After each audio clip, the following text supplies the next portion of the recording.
Voilà, dès que c'est bon, tu me dis, je démarre.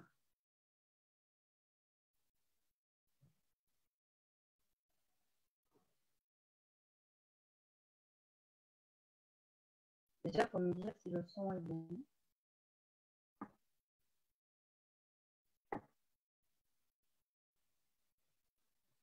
Alors, est-ce que vous m'entendez? Est-ce que le son est bon?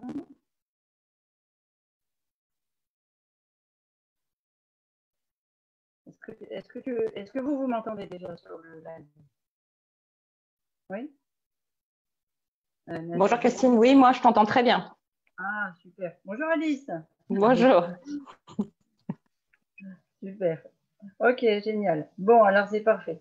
Alors, pour ceux qui nous écoutent en live sur les pages Facebook, je vous propose de mettre un petit like, soit un petit pouce, un petit cœur, ou bien en commentaire hashtag live. Comme ça, on saura que vous êtes là. Et puis, si vous avez des questions au fil de l'infonutrition, eh bien, je vous propose de les écrire en dessous. Je vous souhaite le bonjour à tous.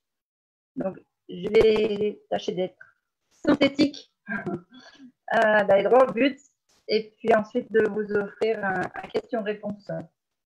Alors, c'est quelque chose dont on entend beaucoup parler, l'hyperactivité, de plus en plus, en fait, avec le temps.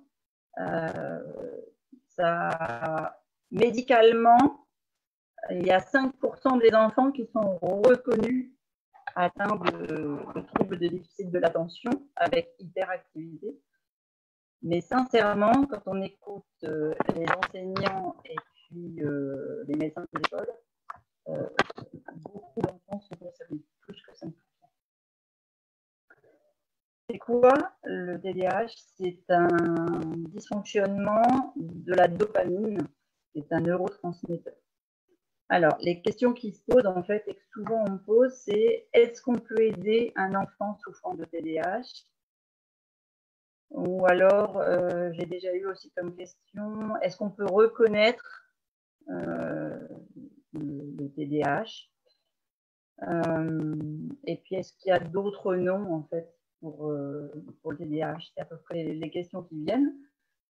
Et après, est-ce que moi, personnellement, en fait, ce qui m'intéresse, c'est surtout de comment est-ce qu'on peut accompagner des enfants qui souffrent. Alors, là, on met le mot souffrir sur des douleurs physiques, mais sincèrement, un enfant qui est atteint d'hyperactivité, c'est aussi douloureux pour lui que pour les parents et l'entourage. Parce que c'est quelque chose qui est compliqué à gérer. C'est une espèce d'instabilité motrice qui fait que, voilà, on a ce qu'on appelle une hyperkinétique, c'est-à-dire une hyperactivité en général. Alors, si on regarde certains parents, ils sont tout aussi atteints que leurs enfants. Si on fait attention entre le lever du matin et le coucher du soir, les gens qui courent partout, qui font plein de choses, etc., ils sont aussi atteints d'hyperactivité quelque part.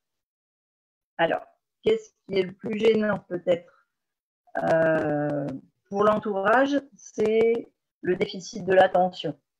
Parce que de toute façon, avec ou sans hyperactivité, un trouble du comportement particulièrement fréquent chez nos jeunes d'aujourd'hui, qui touche plus de 10% en fait des enfants, et qui perdure aussi après à l'âge adulte, hein, en fait, c'est pour ça que c'est gênant.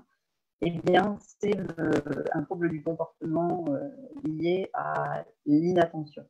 Les personnes n'arrivent pas, enfin les enfants n'arrivent pas à rester concentrés sur une tâche.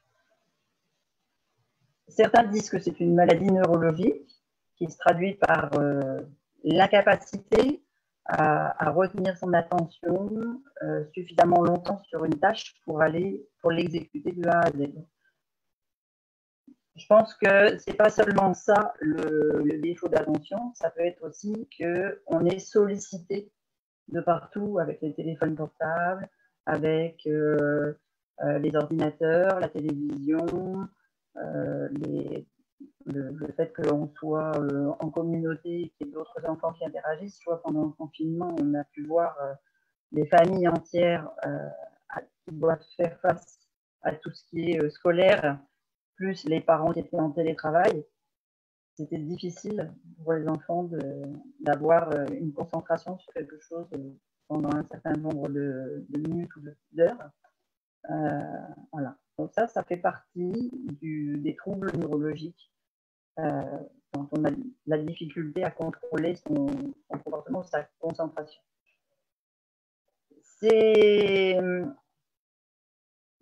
Alors, comment je vais expliquer ça? Je vais expliquer que le TDAH, c'est un trouble neurologique, on l'a dit, mais ça se manifeste en fait avec trois propriétés principales, et c'est ce qui permet aux parents en fait de se dire que son enfant ou soi-même sont atteints d'hyperactivité.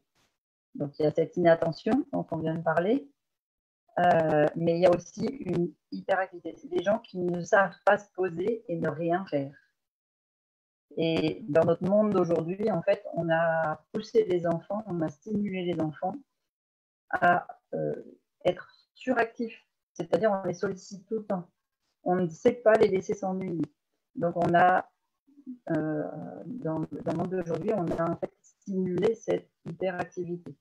Un enfant qui s'ennuie ou une personne qui reste à ne rien faire ou qui médite, c'est quelqu'un qui n'est pas forcément très bien vu. Donc, on est allé dans le sens de l'hyperactivité. Et puis, il y a un troisième critère qui parle de ces enfants-là, c'est l'impulsivité. C'est vraiment l'impulsivité, c'est quand on ne laisse pas finir l'autre personne de parler, qu'on va réagir du tac au tac, qu'on va même pas écouter la phrase complète avant de donner sa propre réponse, ou c'est entrer en conflit avec l'autre alors qu'on ne sait pas vraiment quel a été le dialogue, quelles sont les causes, et où on ne tient pas compte de l'environnement de l'autre pour pouvoir parler. Voilà. Ces trois caractéristiques, en fait, sont considérées comme anormales dans le monde des enfants hyperactifs ou du TDAH, alors que si on reprend l'éducation d'un enfant, eh bien, en fait, ce sont des actions tout à fait, des caractéristiques tout à fait normales dans le développement et l'éveil de tous les enfants.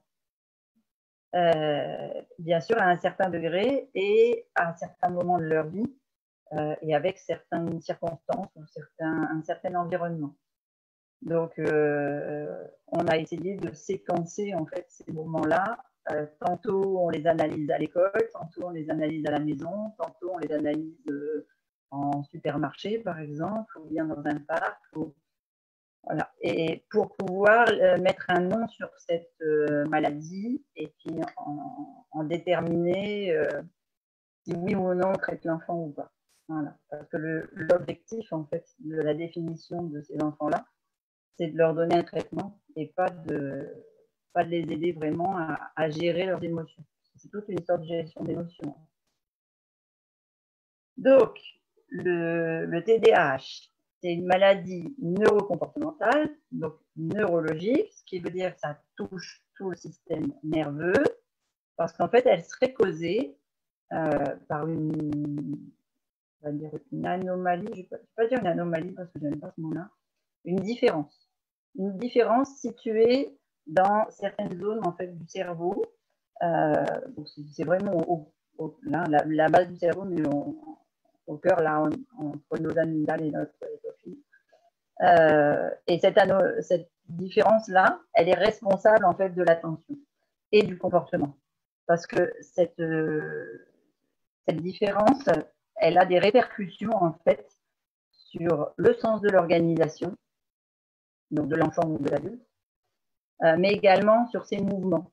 Et un enfant considéré comme hyperactif va très bien pouvoir faire des grands gestes comme ça et casser un vase. Je ne sais pas si vous avez vu ma story, mais voilà, je vous ai mis des images d'enfants considérés comme hyperactifs qui ont sûrement été punis par leurs parents pour avoir fait des bêtises, mais qui en fait n'ont pas franchement réfléchi aux conséquences de leurs actes. Et quand on regarde avec recul, c'est amusant.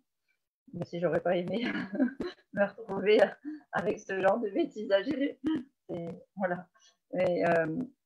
J'aurais voulu retrouver des photos des miens parce que j'en ai un qui est particulièrement dans ce cas-là et qui s'est retrouvé, par exemple, une fois avec mon tube de masque complètement vide et barbouillé de la pointe des cheveux jusqu'au doigt de pied, avec les habits bien sûr, masqué de chez masqué. Et donc forcément, imaginez la salle de bain, ça c'était voilà, il s'ennuyait, donc il fallait qu'il s'occupe.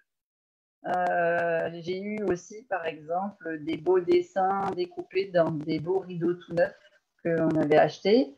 Il y avait des fleurs et il trouvait que c'était très joli ces petites fleurs. Donc il a pris des ciseaux, il est allé découper toutes les petites fleurs du rideau.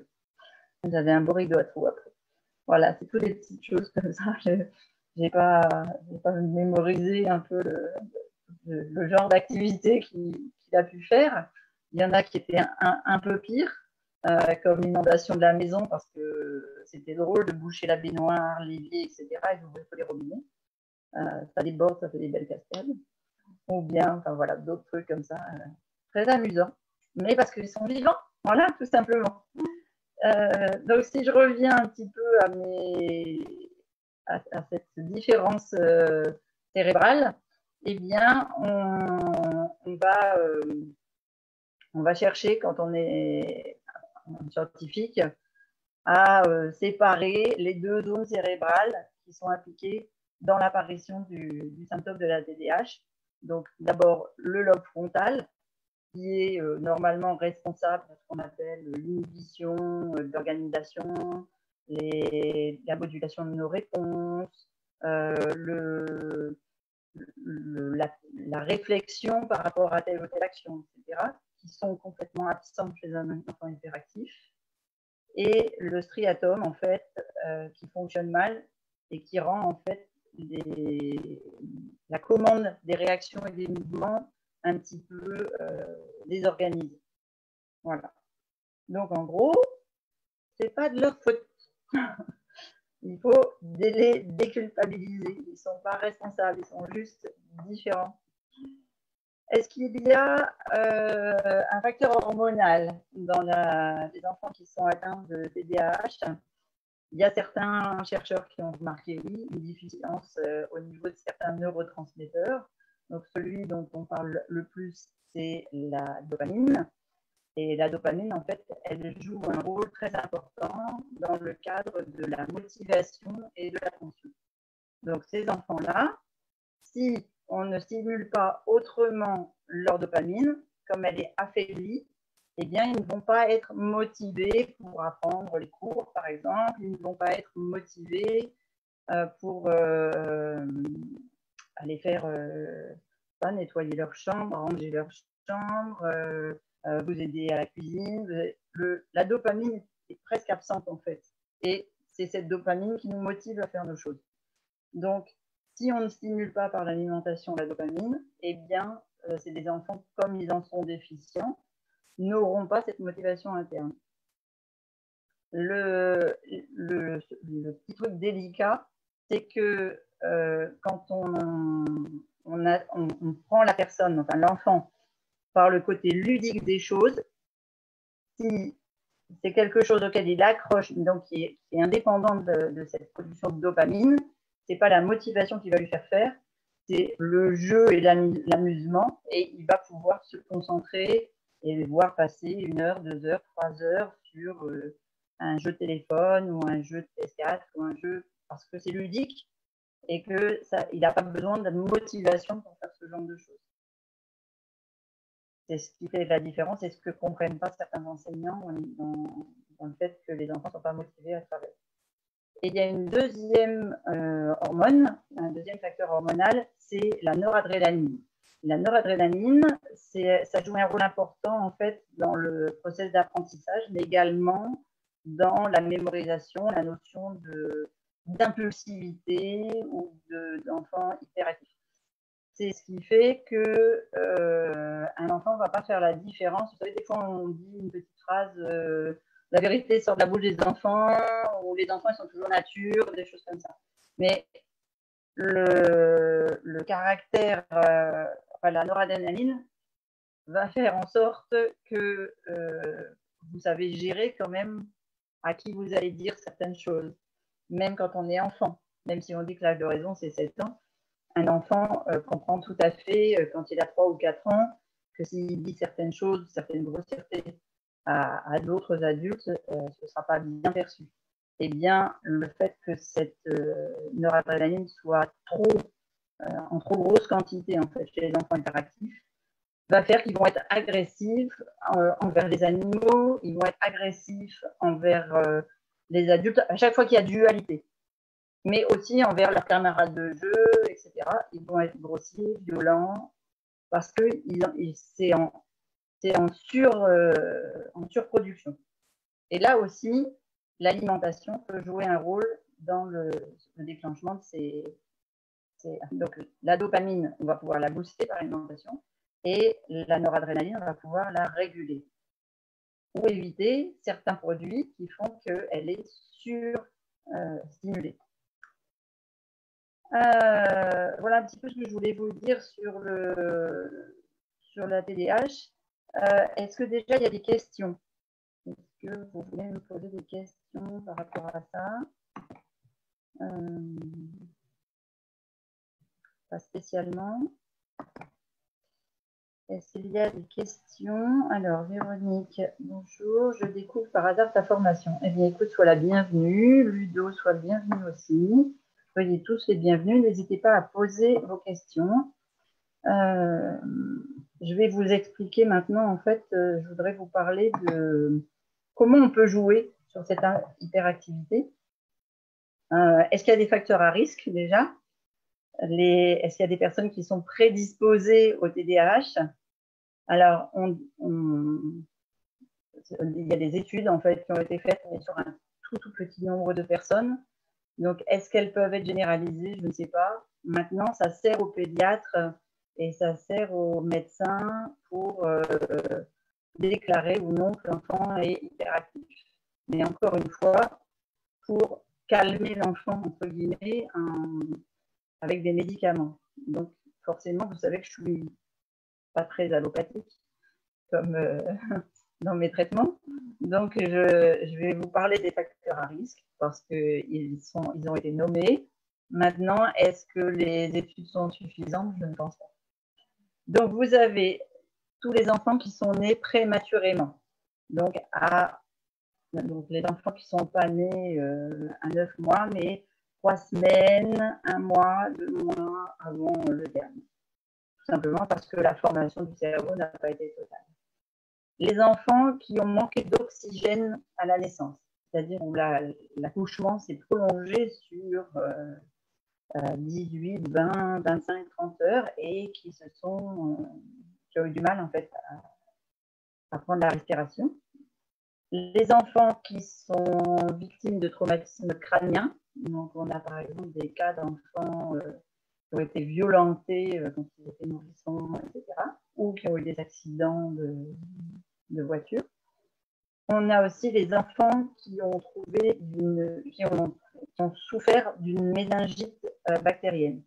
Pourquoi? Parce que la méningite, c'est une maladie qui attaque les méninges, mais qui est allée s'infiltrer dans le cerveau et donc qui a abîmé ces parties du cerveau qui sont responsables de ça. Et aussi les enfants qui naissent de parents alcooliques et fumeurs. Parce que la formation du fœtus, en fait, et donc surtout la maman, mais bon, si la maman est dans un environnement fumeur et qu'elle boit elle-même de l'alcool, eh bien forcément, il va y avoir une malformation dans la fabrication. Donc voilà un petit peu les facteurs à risque.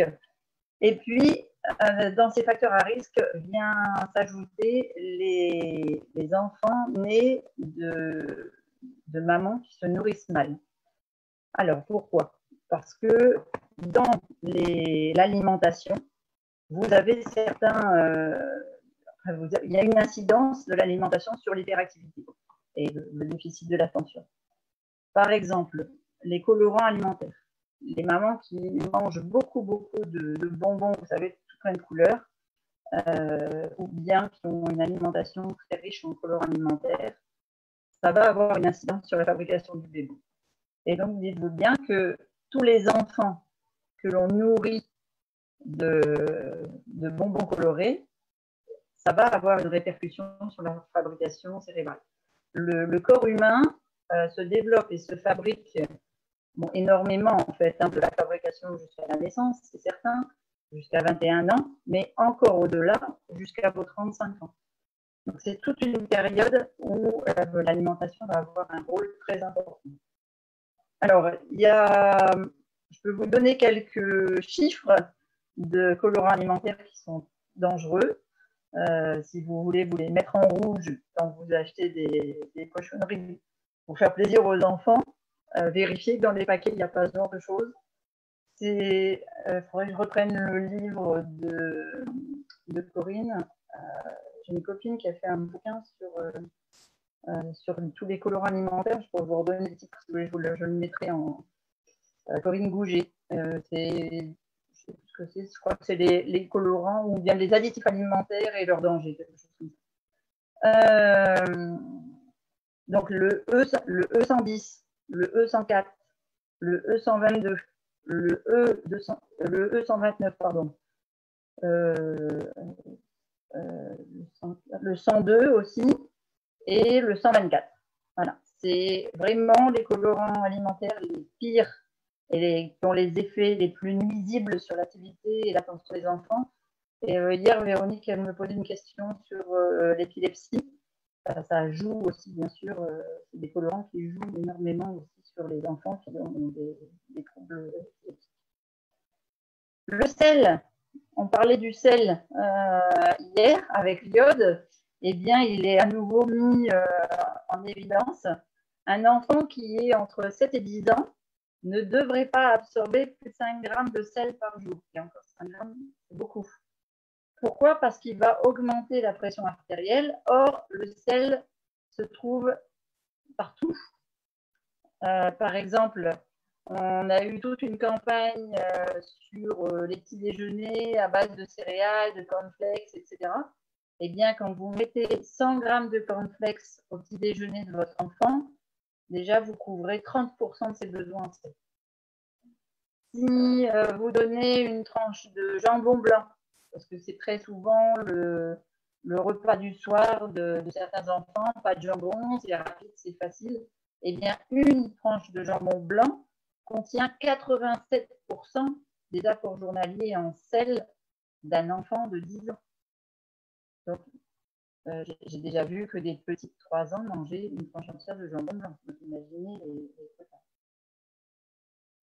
Un autre produit qui fait une polémique auprès de beaucoup de gens, le lait. Le lait contient des phosphates, mais aussi des sucres et ce qu'on appelle de la cadéine opioïde. Et la consommation de lait, de ces opioïdes, en fait, elle est liée à l'agressivité et au manque d'attention. Pourquoi? Parce qu'elle va stimuler la noradrénaline dont je vous parlais tout à l'heure. Donc, en ce qui concerne l'apport en calcium, ne vous inquiétez pas, donnez une poignée d'amandes à vos enfants, il y en a autant que dans un verre de lait. Là, le gluten. Alors, le gluten aussi fait polémique, tout simplement parce que le gluten, donc le gluten, c'est la protéine du blé, complètement raffinée. Eh bien, elle joue sur la perméabilité de l'intestin. Et donc, le gluten va se fixer sur les récepteurs opioïdes du cerveau et vont provoquer à nouveau une montée de sa noradrénaline, donc agressivité, tension, nervosité, etc. Après, il y a d'autres déclencheurs comme l'aspartame ou le glutamate qui déclenchent l'hyperactivité. Mais en gros, mangez sain, évitez le trop de sucre. Et vous pourrez trouver des réponses à l'attention et au déficit de l'attention de vos enfants. Alors, j'aimerais passer la parole à Lauriane, si tu veux bien, pour me raconter comment ça s'est passé avec ta fille par rapport à ta gestion de son hyperactivité. Bonjour à tous. Donc effectivement, moi, Licia, j'avais déjà des doutes depuis le départ, puisque à 11 mois, elle marchait pas, elle courait.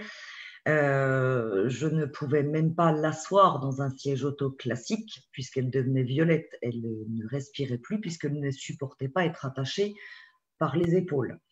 La chaise haute, ça a été pareil, un refus total d'être attachée, un refus total qu'on l'aide dans les escaliers. Donc, ça a commencé comme ça. Elle avait 11 mois. Elle avait déjà compris à 12 mois qu'en poussant son lit contre un canapé, elle pouvait sortir et monter dedans. Donc là, vous vous dites qu'à 12 mois, ça commence plutôt pas mal. Donc, il y avait déjà effectivement des signes qui montraient que c'était une enfant qui était déjà un petit peu différente à la base. En plus, elle a parlé très, très vite, très facilement. Et après, effectivement, sur la gestion des émotions, ça a été très, très compliqué, puisque elle a failli se faire virer de chez la nounou, puisqu'elle a commencé par mordre des enfants, puisque sa gestion des émotions était différente des autres. Donc, si elle voyait une enfant qui était en face d'elle, elle, si elle voulait aller tout droit, elle allait tout droit. Donc, si l'enfant était devant elle, ma foi, elle pousse. C'est tout. Donc, elle casse un genou et c'est pas grave. C'est plein de sang, mais c'est pas grave. Il fallait qu'elle avance.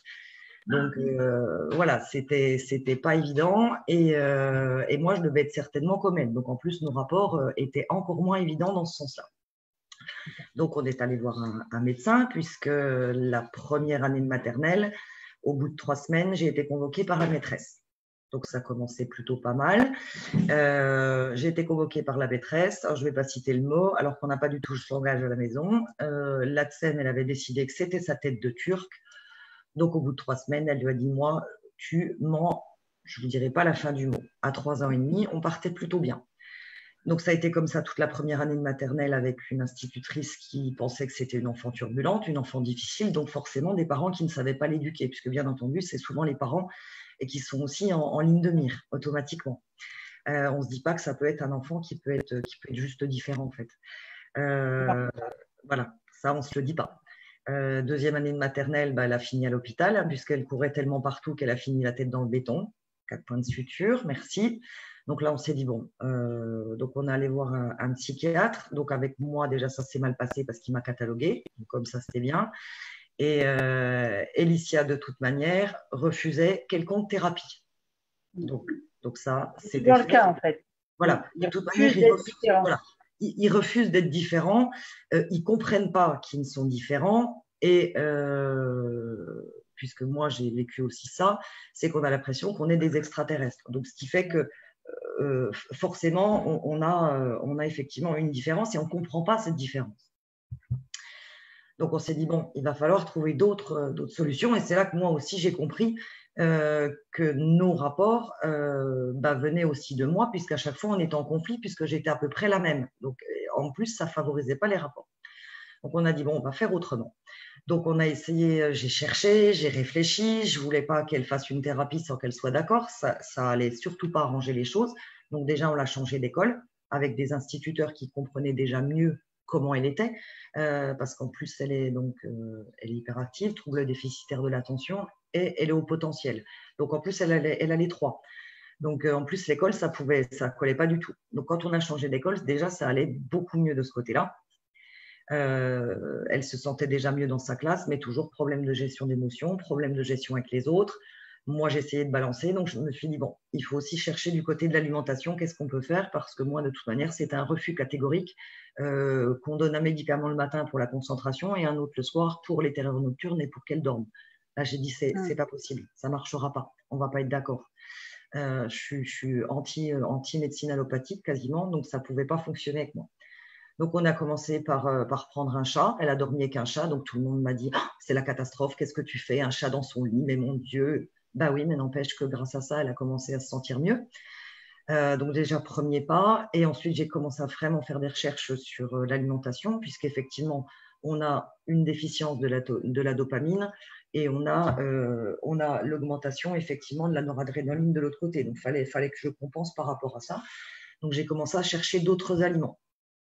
Alors déjà, les bonbons, effectivement, elle n'en mangeait pas beaucoup puisqu'elle faisait des allergies alimentaires. Au moins, ça nous a déjà résolu le problème par rapport à ça. Donc, on a diminué tous les sucres. Le gluten a été enlevé de son alimentation. On a augmenté tout ce qui était avocat, tout ce qui était amande. Voilà, on a rechangé l'alimentation encore mieux. Le lait, ça lui convenait pas de toute manière, donc on est passé au lait végétal. Et maintenant, c'est vrai qu'elle a 8 ans. Alors, c'est vrai que maintenant, en plus, avec toi, Christine, j'ai encore appris beaucoup plus de choses. Donc, je suis allée beaucoup plus loin dans mes démarches. Et j'ai plus du tout la même enfance. C'est-à-dire que maintenant, elle dort mieux. Mais il lui a fallu effectivement de l'aloe vera le soir pour qu'elle dorme bien. Le matin, maintenant, elle a son petit déjeuner vitalité. Donc, ça se passe beaucoup mieux parce qu'elle a vraiment toutes les vitamines, tous les minéraux. Donc, elle est beaucoup mieux dans sa journée, beaucoup plus concentrée. Alors, elle a toujours son caractère. Hein. De toute manière, un enfant hyperactif, il restera hyperactif. S'il est assis sur un canapé, c'est qu'il est malade, qu'il a 42 fièvres. On ne pourra pas lui enlever ça de toute manière. Mais donc, ce que tu disais tout à l'heure, quand ils font des bêtises, oui, de toute manière, ils sont dans la lune. Ça restera à peu près comme ça. Encore avant-hier, elle a pris un yaourt du frigo. Elle a mis 400 grammes par terre. Mais effectivement, entre les mains et le cerveau, tout ne va pas forcément en même temps. Voilà, il y a une demi-heure, il y a une demi-heure, elle vient de me mettre le jus d'orange en l'air parce qu'elle n'a pas fait attention que la bouteille n'était pas vide. Bon, mais voilà, c'est comme ça, on pourra pas le changer. Mais c'est vrai que sur son attitude, ça va beaucoup mieux, sur ses cours, ça va mieux. Elle arrive maintenant à se concentrer, elle arrive à lire, donc il faut toujours effectivement cette question de motivation. Il faut toujours trouver des choses qui lui permettent d'être bien, d'être motivée, de lui trouver un sport, de lui trouver de la musique. L'alimentation, ça c'est très important. Pas de sucre blanc. Enfin, si on met du sucre blanc, là je suis sûre de ce que ça donne, c'est qu'elle devient agressive et en plus elle s'y risquerait de se blesser puisqu'après elle se mélange les crayons. Donc en plus elle risquerait vraiment de se faire mal. Donc ça a vraiment beaucoup changé entre ses 4 ans et ses 8 ans. Ça c'est sûr que ça c'est plus du tout la même petite fille. Maintenant je peux la laisser. Je peux la laisser tranquille, elle peut lire tranquillement dans sa chambre pendant une demi-heure, alors qu'il y a un an, ce n'était pas possible. On n'a jamais pu aller au cinéma avec Licia. Parce qu'un quart d'heure dans une salle de cinéma, oula, c'est déjà bien. C'est trop. C'est beaucoup trop.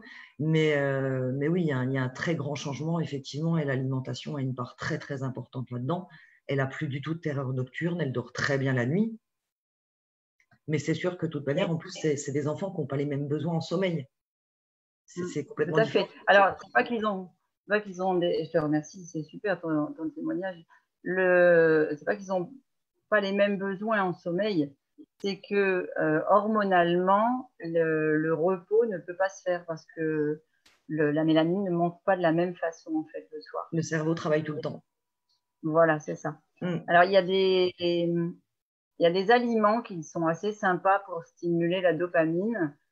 Qu'on peut gérer en tant qu'adulte, mais qu'on peut aussi gérer en tant qu'enfant. C'est des aliments qui sont riches en tyrosine. C'est ça, les amandes, l'avocat, les bananes. Voilà, amandes, avocats, bananes, la betterave, le chou. Voilà. Mais aussi tout ce qui est haricots secs, haricots de lima, des choses comme ça, les herbes comme l'origan. Les graines de sésame. Les graines de sésame, de citrouille, les arachides crus. Le curcuma que je m'apportais partout. Dans les plantes que vous avez. Le quoi?